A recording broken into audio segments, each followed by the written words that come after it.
Now, sa pagkakataong ito ay ipagpatuloy natin muli ang ating pag-aaral sa ating pong paksa na tinatalakay, the hell, fact, or fantasy.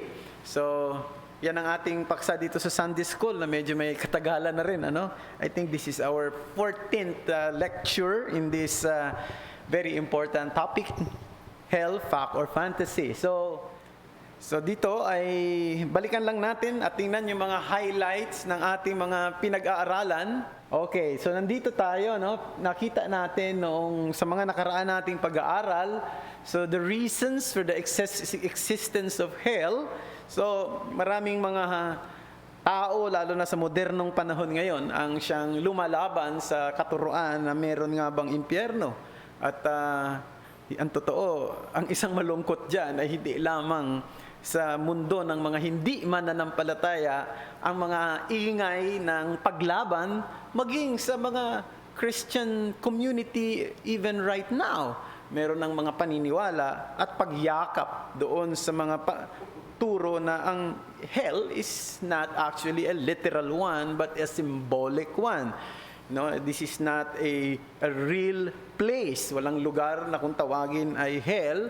At may paniwala na ang isang tao na namatay ay kapag siya ay hindi mananampalataya, siya ay mawawala na lamang o magkakaroon ng annihilation or extinction. At tinalakay natin yan sa nakaraan at sinagot natin ang mga katanungan may kinalaman sa paksa na yan. And then, we look at the dreadful nature of hell and also the degrees of misery and punishment in hell.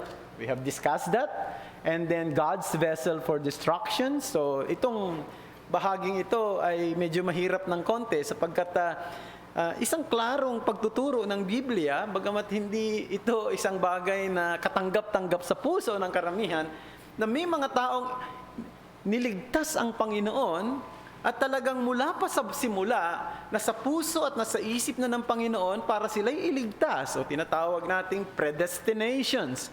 O tinatawag din nating doctrine of election. Pero meron ding mga taong nilagpasan. May mga taong hindi tatanggap ng kaligtasan. Now, ang simpleng sagot natin sa mga paglaban sa turo na yan ay ang kaligtasan ay hindi karapatan. Ang makapakinig ng ebanghelyo ay hindi karapatan. Ang makapakinig at ang maligtas ay isang biyaya lamang. Hindi ito isang karapatan ng isang tao. Ang isang makasalanan, kung ibibigay sa kanya ang nararapat para sa kanya, yan ay ang kamatayan. Yan ay ang kaparusahang walang hanggan doon sa impyerno. At kung merong mga sinagip ang Panginoon at kung may mga iniligtas, yan ay biyaya ng Diyos na nakabatay sa kanyang nakapangyayaring kalooban o sovereign will. Okay? And then, nandito tayo sa paksang ito, the inhabitants of hell. So, in our observation, sinabi natin, most people assume that if hell exists, it is reserved for the scum of society and that almost everybody will escape it.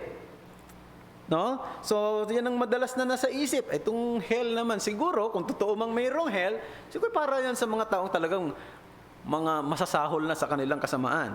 Pero pinatunayan natin sa salita ng Diyos na hindi nga yan ganon. If we're going to do some brief review, we have looked at the demographic situation of the inhabitants of hell.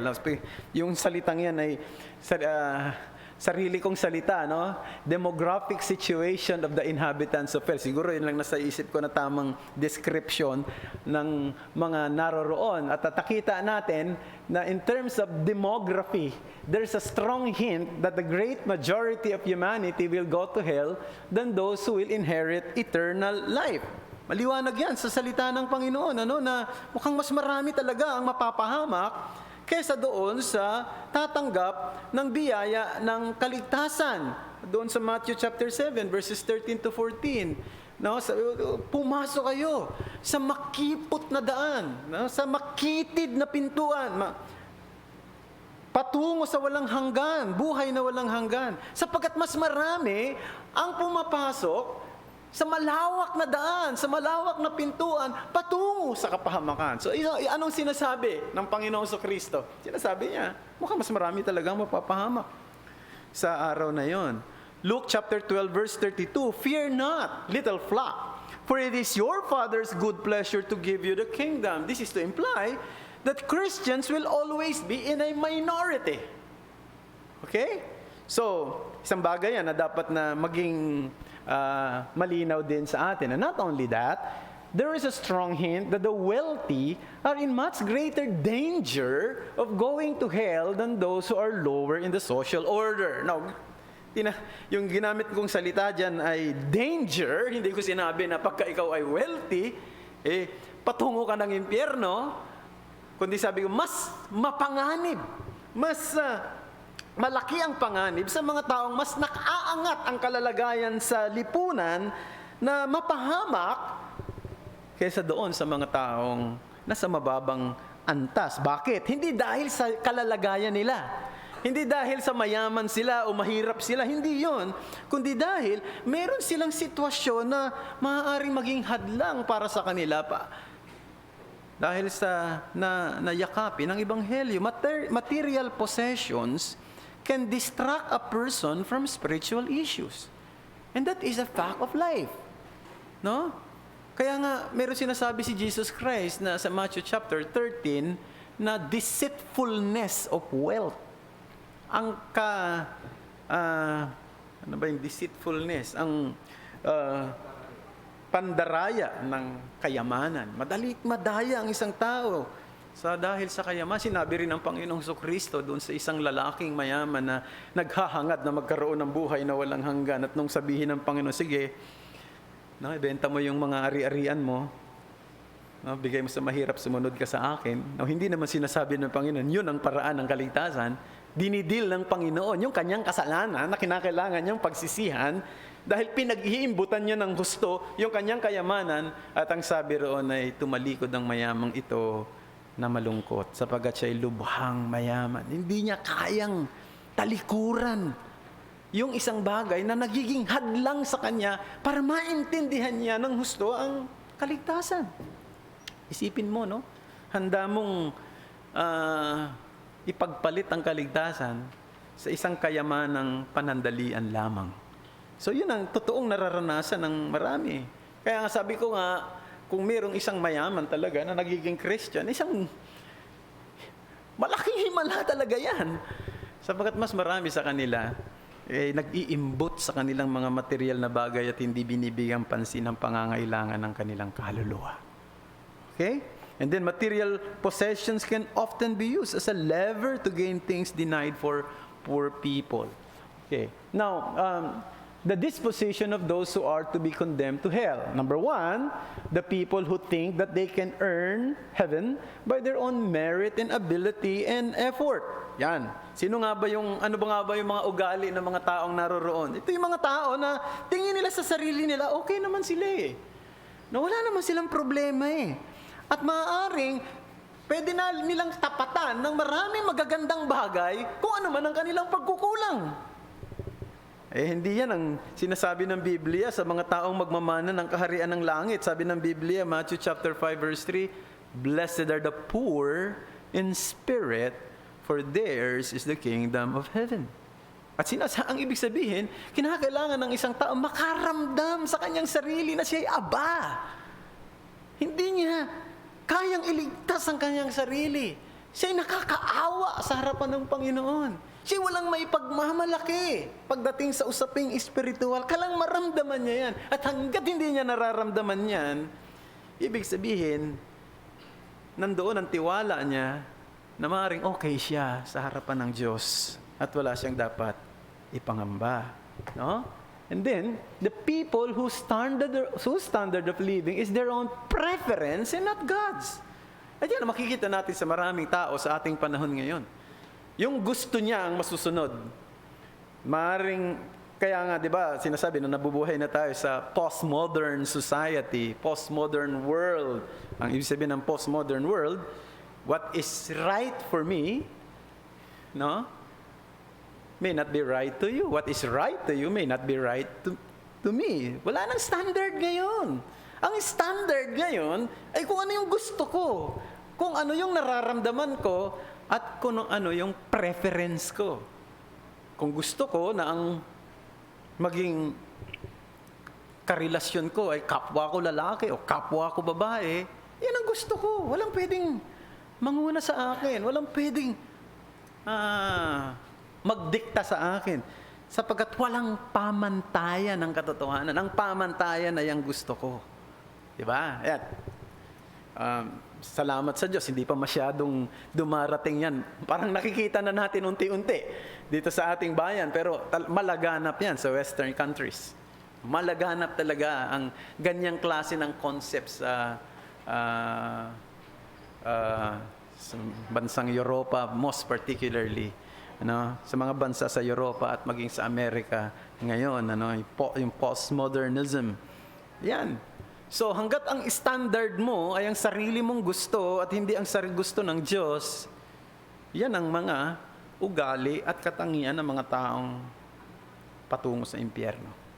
Okay? And then, the people who have false professions of Christian faith. The people who have false professions of Christian faith. At sabi ko nga, kung merong isang nakakakilabot na passage sa Bible, yung sa Matthew chapter 7.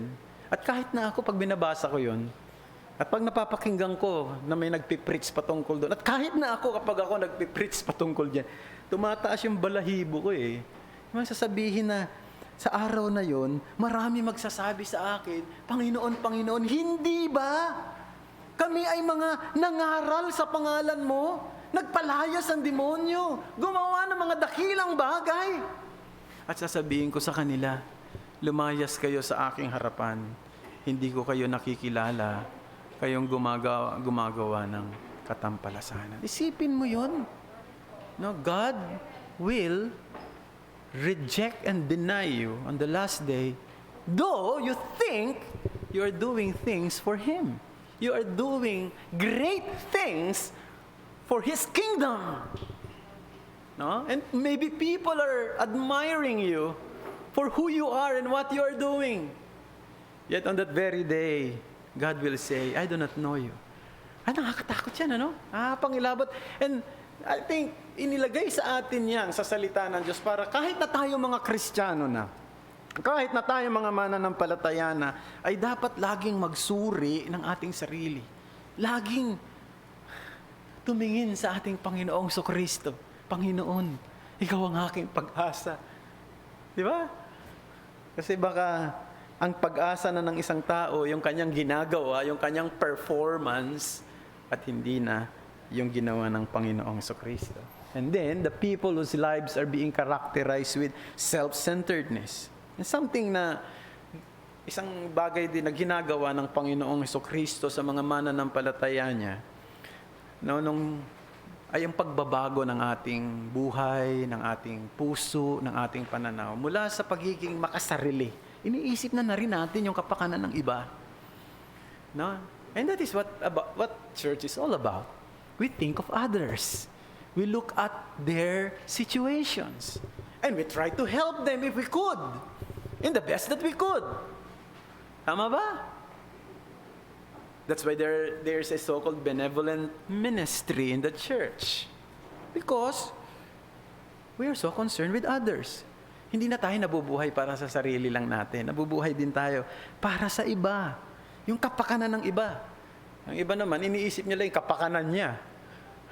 Pero hindi yan ang tama sa isang totoong mananampalataya. The people whose behavior and lifestyle are characterized with wickedness and falsehood. Yung bang sinasabi, yung description doon sa Revelations 21 verse 8, no? Alam na natin yan, ano? The cowardly, the faithless, the detestable, the murderers, the sexually immoral, the sorcerers, liars, all their portion will be in the lake that burns with fire and sulfur, which is the second death. Okay? And then chapter 22 verse 15, those who loves and practices falsehood, they are outside. They are the dogs. They are outside the city of God. So there is no shortage of roads leading to hell. No? May mga akala nila, hindi natin pwedeng isipin na yung mga tao lamang na talagang obvious na mga masasama, obvious sa kanilang mga kasamaan. Hindi lang yun, kundi maging yung mga hindi obvious ay nakikita yan ng Panginoon. At yan ang makikita rin natin sa ating concluding lessons ngayon in this So, ngayong umaga sa ating Sunday School, meron dalawang tanong na we'll try to answer. If I have time, we'll try to answer one question kanina binigay sa akin sa dito mismo sa lecture natin gagawin. And then if I still have time mamaya, we will answer the other question, or kung hindi, wala na, sa susunod na linggo na lang. So, in our concluding lessons, in this particular subject, the inhabitants of hell, ito yung pwede nating sabihin. Una, every sin is significant because it carries a mandatory death sentence. Every sin is significant because it carries a mandatory death sentence.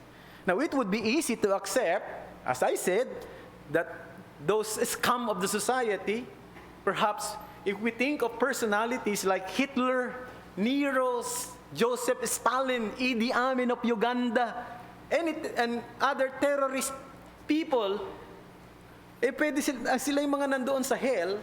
And to think that even those unbelievers who are involved in many humanitarian works, involved sa mga humanitarian works, or people who knew, na alam mo very well na kind sila, generous sila, lovable sila, helpful sila, philanthropy sila, will go to hell is seemingly unfair. Di ba? Ba't na naisip na, unfair naman? Yung taong yun na matulungin, nagtayo pa nga ng foundation para makatulong sa mga taong aba at mga nangangailangan. Pupunta siya ng impyerno. Parang hindi ko matanggap yan. Hindi tama yan. May injustice dyan. But, as I said, every sin is significant because it carries a mandatory death sentence, and no sin is insignificant before the Holy God. Now, may pansinin natin dito sa Revelation chapter 21 verse 8. Ito, familiar na sa atin yan. Pero meron diyang, kung titingnan natin, mga kasalanan na para bang napakaliit na bagay lang Di ba? But as for the cowardly. Sino ba rito lagi matapang? Minsan meron sa atin dito, duwag din naman duwag sa sa iba't ibang bagay. Maring matapang ka sa isang bagay, pero duwag ka rito. No? Yung iba, ipis lang, duwag na May nga kilala ako pagka may ipis sa loob ng CR, hindi maliligo No? Sabi ko, cowardly, pupunta ng hell, mga taong duwag, faithless, detestable, no? So, siguro yung mga iba, sexually immoral, sorcerer, idolaters, pwede pa natin sabihin, talagang para yan mga murder. What about the coward? No. So, the cowardly are condemned along with idolaters. The liar with a big-time swindler. Yung mga taong sinungaling. Sino ba sa atin dito ang hindi nakapagsinungaling? In one way or another, nakakapagsinungaling pa rin tayo kung magiging tapat kayo, no? At minsan nga, yung bang biglaan ba? Yung may mga pagkakataon na na-ambush ka ng isang sitwasyon na nakakapagsinungaling ka, no? And it happens, no? Happen dyan sa mga nagdadrive, no? Kung sino-sino man. May iba't ibang pagkakataon na naa-ambush tayo. So, isipin natin, the liar with the big-time swindler, they're all pupunta sa hell. Now, at this time, let me answer the question. Meron nagtanong, sabi niya, Pastor, what does cowardly attitude that is being condemned to hell according to Revelations 21 verse 8? Nga naman, kasi siguro na medyo confusing din yun, Duwag in some way, may kaduwagan din tayo. Sinong matapang dito na kaya nga tayo naka-face mask lahat ngayon dito at naka-face shield. Then, takot tayo sa virus. Takot tayong mahawa. Takot tayong magkasakit. Oo. Takot tayong ma-ospital. Yung iba nga, kinakailangan na magpa-ospital. Ay, magpa-ospital eh. Dahil natatakot pumunta sa ospital ngayon. Dahil daw, maaaring doon sila mahawa ng virus. So, in some way, meron tayong mga ganyan sitwasyon. Ano? Anong ibig sabihin itong binanggit dito sa Revelations 21 verse 8 na cowardly? So, yung tanong na yon, sagutin lang natin ng mabilis, no, bahagi na rin itong ating lecture ngayon at nagkataon din. So, just a bit of a word study about the word coward. The Greek word, so yan ang question, what does cowardly attitude that is being condemned to hell according to Revelations 21:8? So my answer is this. The word cowardly is from the Greek word delia, that occurred so rare in the New Testament. When say rare, halos hindi mabanggit. Konting-konti lang. Yung salitang ginamit na yan, yung delia. Wow. But it also occurred in 2 Timothy chapter 1 verse 7. Ang sabi doon, for God gave us a spirit not of fear, that's delia, but of power and love and self-control.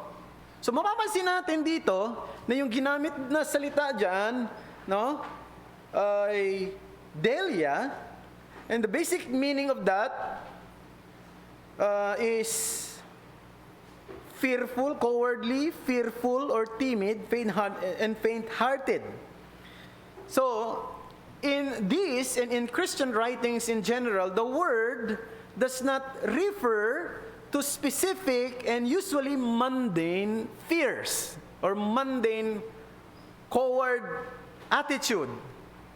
No, di ba meron tayong mga mundane. Pag sinabing mundane, mga simple, mga mabababaw na dahilan ng pagkakaroon ng kaduwagan o takot. O, di ba, katulad ng binanggit ko na nga kanina, duwag sa ipis.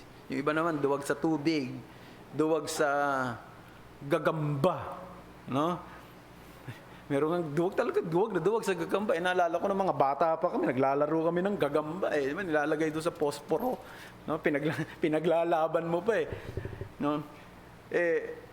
Yung iba ngayon, talaga takot na takot sa gagamba. Yung iba, may takot sa matataas na lugar, o fear of heights. So, may mga kilala akong ganyan. Nandito nga yung ibang kilala ko niyan eh. Sabi sa pastor, kahit bigyan mo akong 1 milyon, hindi mo ako mapapaakyat dyan.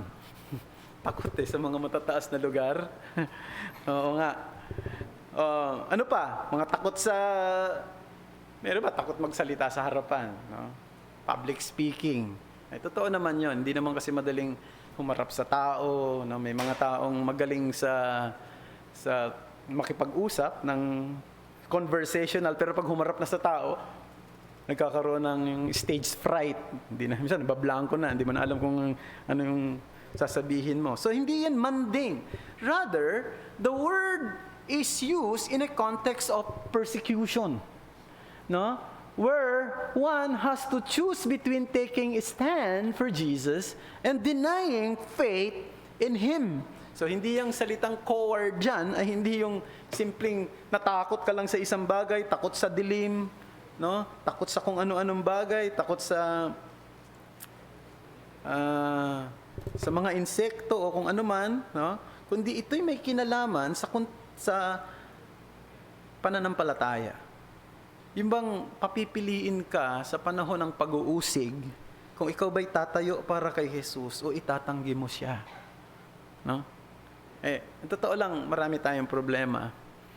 At mayroon ako mga madalas na kausap sa telepono, no? Na totoo naman, no? Nag-share ng problema sa akin. Mabibigat na problema. At hindi lang isa, dalawa. Actually, this week, 2, 3. Nakakausap ko. At may mga sinishare sila mga problem. At alam ko, mabigat yung mga problema. Pero syempre, paano ba natin bibigyan ng comfort yung mga kapatid na ganito na may pinagdadaanan? Sabi ko sa kanila, problema yan. Pero ang totoo, hindi yan pinakamabigat na problema bilang Kristiyano. Ang pinakamabigat na problema natin, kapag tayo ay kinakailangang magpasya para sa ating paninindigang Kristiyano. At kung tayo ay tatanggi para mailigtas ang buhay natin, o tatayo kahit maging manganib ang ating buhay. At hindi pa dumarating yan sa atin dito, sa ating bayan. Maaaring merong ganyan sa bahagi ng Mindanao, paralagay ko, na may mga Muslim na naging mananampalataya. At alam ko yan, no? Di merong pumunta rito na pastor sa atin, na misyonaryo sa, tawag nito, sa Tawi-Tawi for 17 years. Nagtestimony siya sa atin dito. Yung unang baptism nila, ginawa niya sa loob ng kanyang bahay, sa drum. No? Usually, ang baptism, kinakailangan, maraming tao nakakapanood. Hindi niya pwedeng gawin yun sa Tawi-Tawi. Kaya doon sila sa drum. At sinarado pa niya yung bahay para lang walang makakita sa labas. Pero meron din nakakita na mga nandoon lang sa loob. Dahil nanganganib, delikado, dahil mga Muslim nga, at Muslim yung naging Christian at nagpahayag ng pananampalataya at kinakailangan niyang bautismuhan. The same also is true. No? Sa iba pa, marami pang ganyan. Pero wala pa sa atin dito, palagay ko ang ganyan ngayon. Apektado tayo ng mga simpleng problema, kawalan ng pera, karamdaman, kung ano-ano mang bagay. No? Yung iba, sobrang irritable na dito sa pandemic na ito, no? Sobrang talagang, mga Christian yung iba dyan, irritable na dahil sa hanggang ngayon, hindi pa na susugpo itong pandemic na ito. No? Pero hindi yan ang pinakamabigat natin problema. Pinakamatindi ng problema ng isang Kristiyano kapag humarap na siya sa isang sitwasyon na kinakailangan niyang manindigan. At may pag-uusig dahil sa kanyang pananampalataya, sa oras na yon, haharap siya. Tatayo ba siya sa kanyang pananampalataya kahit manganib ang kanyang buhay o siya'y mamatay o siya ay tatanggi sa kanyang pananampalataya. Yun ang binibigyang pansin dito na salitang cowardly, no? So, God's people have always been commanded to live boldly and not to be afraid of our enemies. Diba? Revelations chapter 2 verse 10 yata yun. Yan, nilagay ko dyan. Do not fear what you're about to suffer. Behold, the devil is about to throw some of you into prison, that you may be tested. And for 10 days you will have tribulation. Be faithful unto death, and I will give you the crown of life. Be faithful unto death. Remember, I will give you the crown of life. So the bottom line is that this cowardice that condemns one to hell is the opposite of continuing to confess the lordship of Jesus in the face of trial. So cowardice that condemns one to hell is the opposite of continuing to confess the lordship of Jesus in the days of trial. Now, gaano ba kahalaga yun? Nakahalaga yun, mga kapatid. Tandaan natin, making the good confession that Jesus is Lord is necessary for salvation. Tama ba? Di ba Romans 10, 9 to 10? Anong sinasabi doon, no? Kung pinahayag ng yung labi na siya'y Panginoon, maliligtas ka. Sa bahagi ng ating pagpapahayag na tayo'y ligtas, ay sinasabi natin siya yung ating Panginoon. At hindi na tayo. At kung hindi mo kayang sabihin yan sa harapan ng mga tao, kung hindi mo kayang sabihin yan sa harapan ng mga otoridad, and there's something wrong with your true conversion. Okay? And that is, you can consider to be coward in your faith. And because you're coward, wala kang totoong pananampalataya. Okay? So, yun lang siguro ang haba na ng oras na nakuha natin. Pangalawa, no? So, yan di pala, no? Every sin is significant because it carries mandatory death sentence. So, number one, the spiritual nature of the law will make man undeniably guilty before God.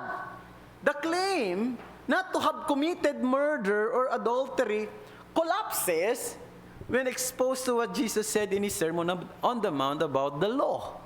Matthew chapter 5, verse 21 and 22, you have heard that it was said to those of old, "You shall not murder, and whoever murders will be liable to judgment. But I say to you that everyone who is angry with his brother will be liable to judgment." So, yun yung sinasabi natin, spiritual nature of the law. Ang batas ay may espiritu. Hindi lang ito letra, kundi may espiritu. Kaya sabi mo, kung hindi ka man nakapatay, pero napuot ka na sa kapwa mo, nakapatay ka na rin sa harapan ng Diyos. At sino sa atin dito hindi pa napuot sa ating kapwa? You have heard that it was said, "You shall not commit adultery."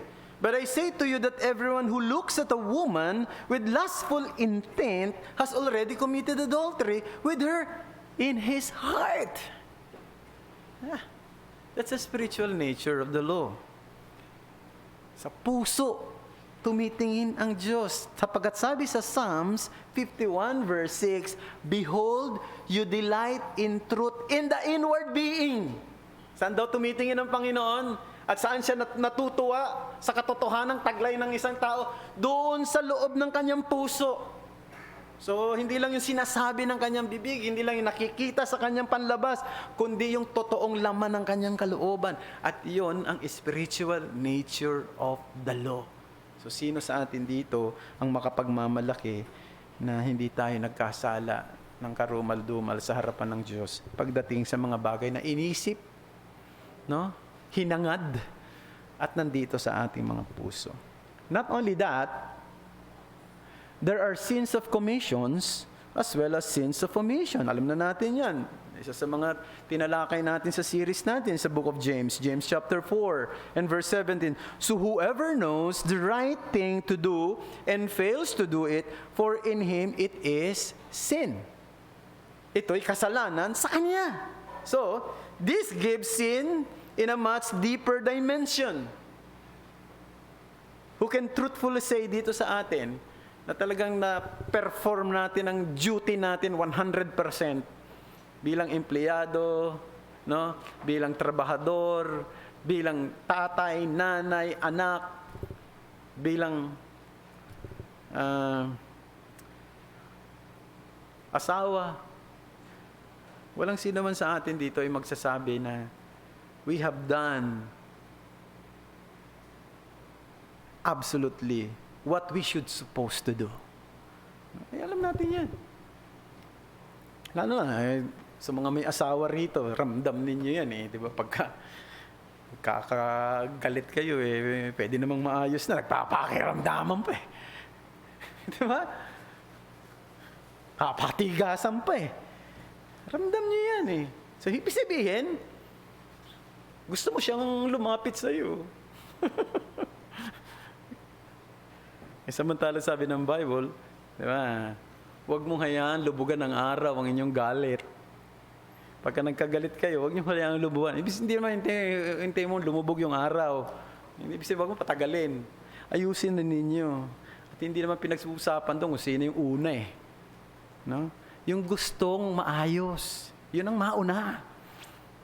Yung gustong magkaroon kayo ng kapayapaan, yun ang mauna. Eh, ako sinaktan niya eh. Siya ang nagsalita ng di maganda eh. Siya ang... Di ba? Well, iba-iba nga lang ang sitwasyon, pero yun ang punto pa rin. We still fall into this kind of sin. Marami tayong mga hindi nagagawa na dapat natin gawin. Maaaring may nagawa na tayo, maaaring hindi natin nagawa yung isang bagay na mali, pero marami tayong tamang gawin na hindi natin nagagawa. Nanging sa pagsamba natin, nagawa ba talaga ninyo ng tama ang na-observe ba talaga natin ang Lord's Day ng tapat?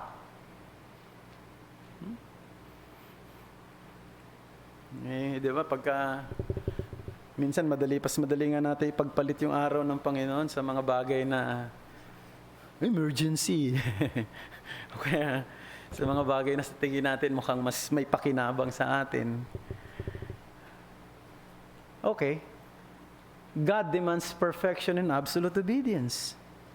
Now, standing before God, haharap tayo sa harapan ng Diyos, Hindi mo pwedeng ipagmalaki ng isang taong sa tingin niya ay moral siya at sasabihin niya, siguro naman pagdating ng araw, excuse me, marami ginawa man akong kasalanan at pagkakamali, kung titimbangin naman ng Diyos sa tingin ko, mas marami ako nagawang tama. No? Ma-overshadow, ma-overrule nung aking mga magagandang ginawa, nung aking mga tulong, yung aking good life, yung aking good deeds, yung mga bad ones na nagawa ko. Yun ang kaisipan madalas ng mga tao sa ating panahon ngayon. Lalo na sa Kristyanismo na kung tawagin ay performance Christianity. But the problem is, kapag humarap na tayo sa Diyos, o maaring kahit na sa mga oras na ito, kung ihaharap ng Diyos yung lahat ng mabubuting ginawa natin, hindi niya ikukumpara yan doon sa mga ginawa nating mali. Hindi yan kukumpara doon sa ginawa nating masama. Kasi pag totoo, maaring pwede tayo magsabi, mas marami akong nagawang masama, pastor. Mas marami na akong nagawang mali. Tama. Maganda. No? Di ba, ganyan nga yung katiwiran natin. Ano ba naman itong taong ito? Mali, isang pagkakamali ko lang, yun ang pinansin.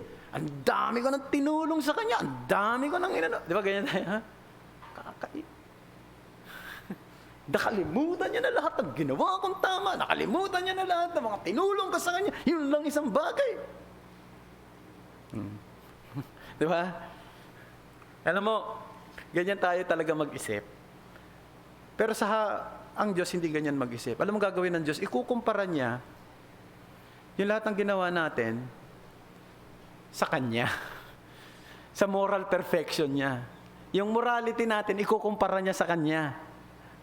Ayon, bagsak na tayong lahat dyan. Kaya nga, di ba, sabi ni Apostle Paul, I am chief of sinners. Ako, ang pinakapuno ng mga makasalanan.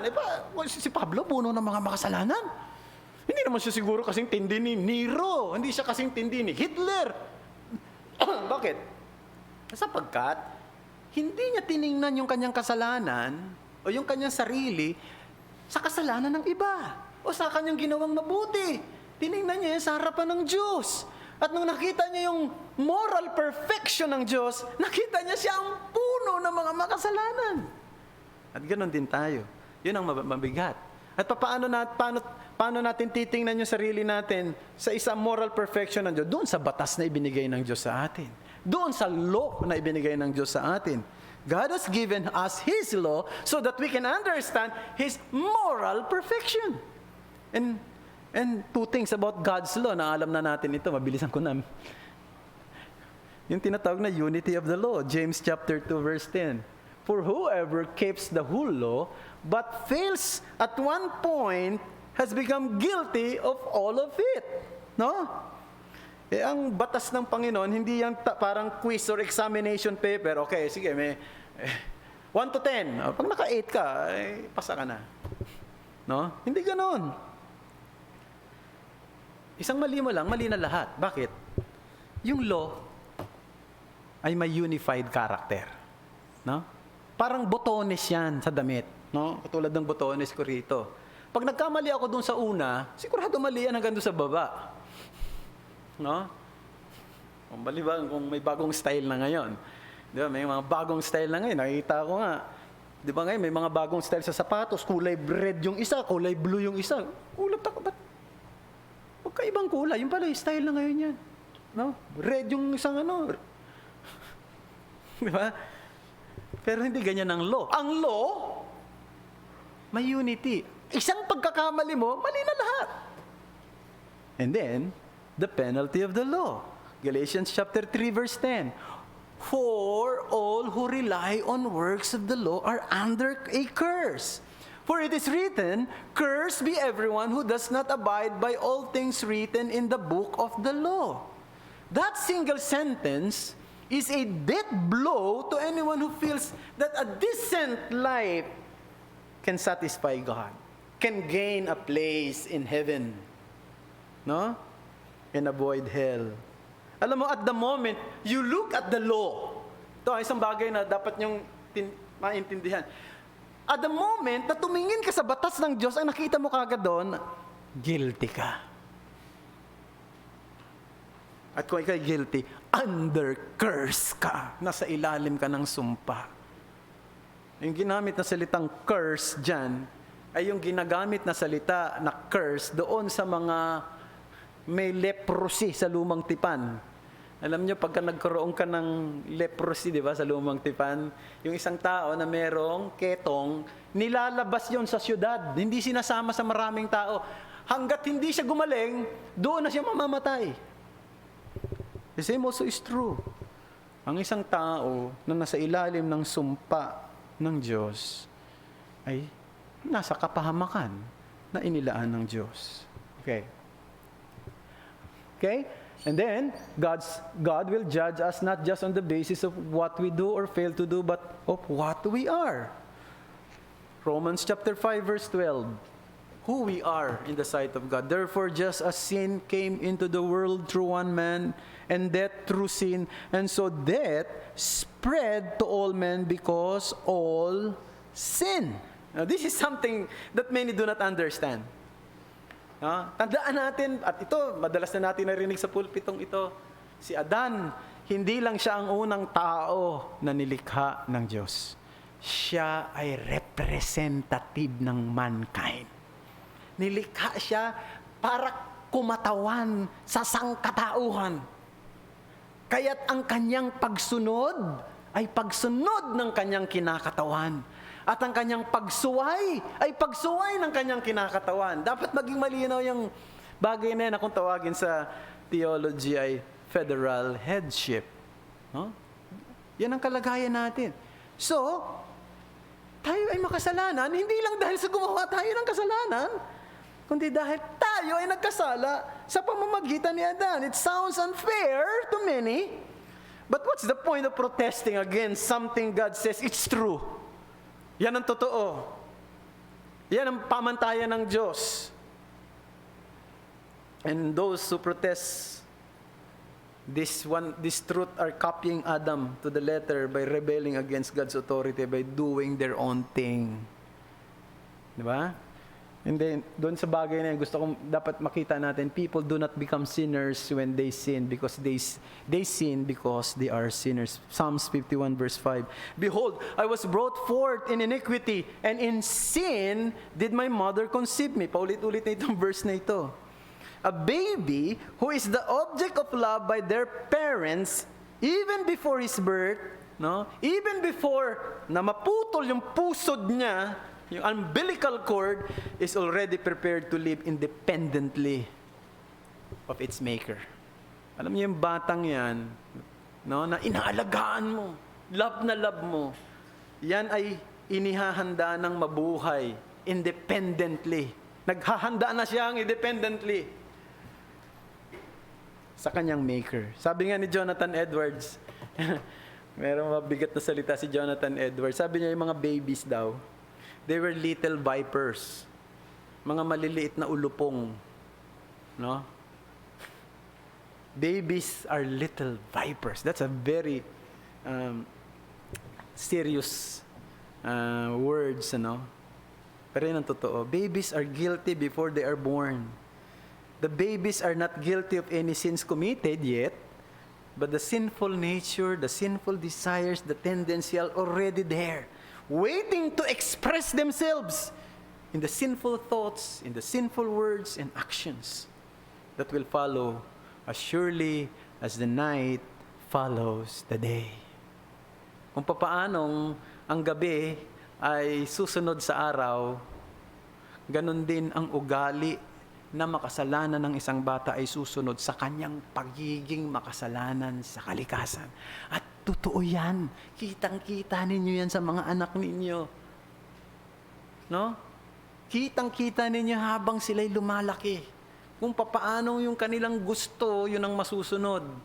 Kung papaanong kaya nilang kontrolin ang mga tao sa paligid nila.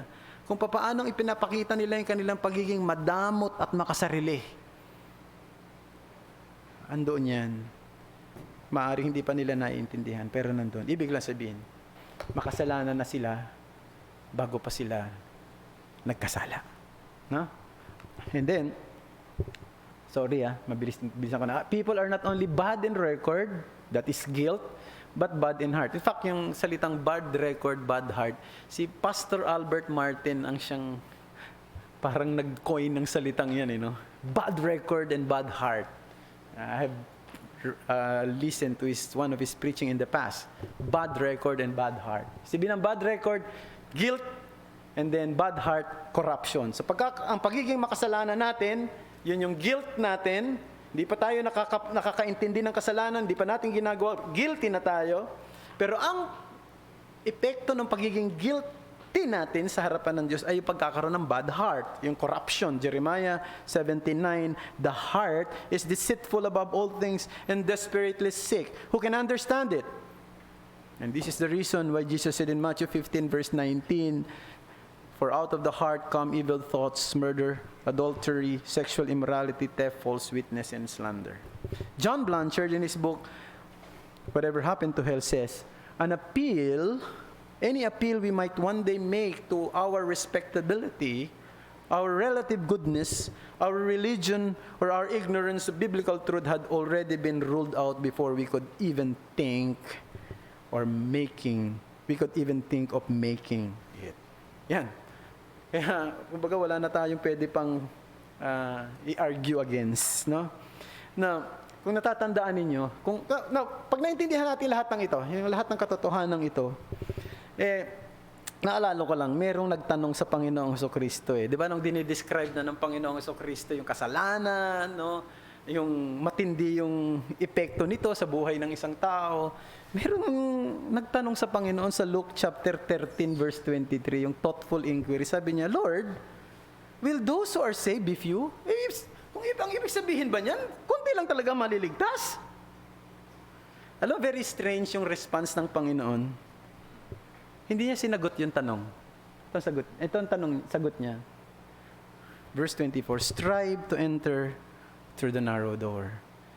Now, he refused to satisfy his questioner's curiosity about numbers. Hindi niya sinagot kung mas marami ba o hindi. Wala siyang sinabi patungkol sa mga bata pa lang namatay na. Ano nangyari sa kanila? Nung infant pa lang sila. Wala siyang binanggit patungkol doon sa mga hindi nakapakinig ng Ebanghelyo. Pero sinabi niya doon sa mga naroroon, strive to enter the narrow door. Pag sumikapan ninyong pumasok sa makipot na daan. Alam niyo kung bakit? Sa makipot na daan, sa makitid na daan, kinakailangan mong alisin ang mga abala para makapasok ka roon. No? Kung meron ka malaking bag, no? Na katulad ni Tony Ople, sa tuwing umaalis, dala-dala ang kanyang napakalaking bag. Pupunta lang kami dyan sa lugar na yan, dala-dala ang kanyang napakalaking bag. Kaya pagpapasok sa iskinita, hindi kami makakapasok. Hindi siya makakapasok. Kasi may malaking bag. Alam mo, pag sinabing enter to the narrow door, kinakailangan mong alisin ang kasalanan mo. Pagsisihan ng kasalanan mo. Kinakailangan alisin mo ang mga hadlang para makapasok ka roon. Yan ang ibig sabihin ng pananampalatayang totoo. Ang pananampalatayang totoo ay may pagsisisi, may pag-iwan ng dating buhay at pagtingin lamang kay Kristo na siyang tanging daan ng kaligtasan. Okay, lumagpas na ako sa oras mga kapatid, pasensya na kayo. Hindi ko na rin masasagot yung isa pang tanong. Kulang talaga tayo sa oras. Anyway, next time na natin sagutin. And magkaroon muna tayo ng maikling break para sa susunod na bago tayo pumunta sa ating service, sa ating worship service. At maraming salamat po sa inyong pakikinig ngayon sa ating Sunday School. Yung mga tanong ninyo, pwede nyo pong isend sa akin sa Messenger.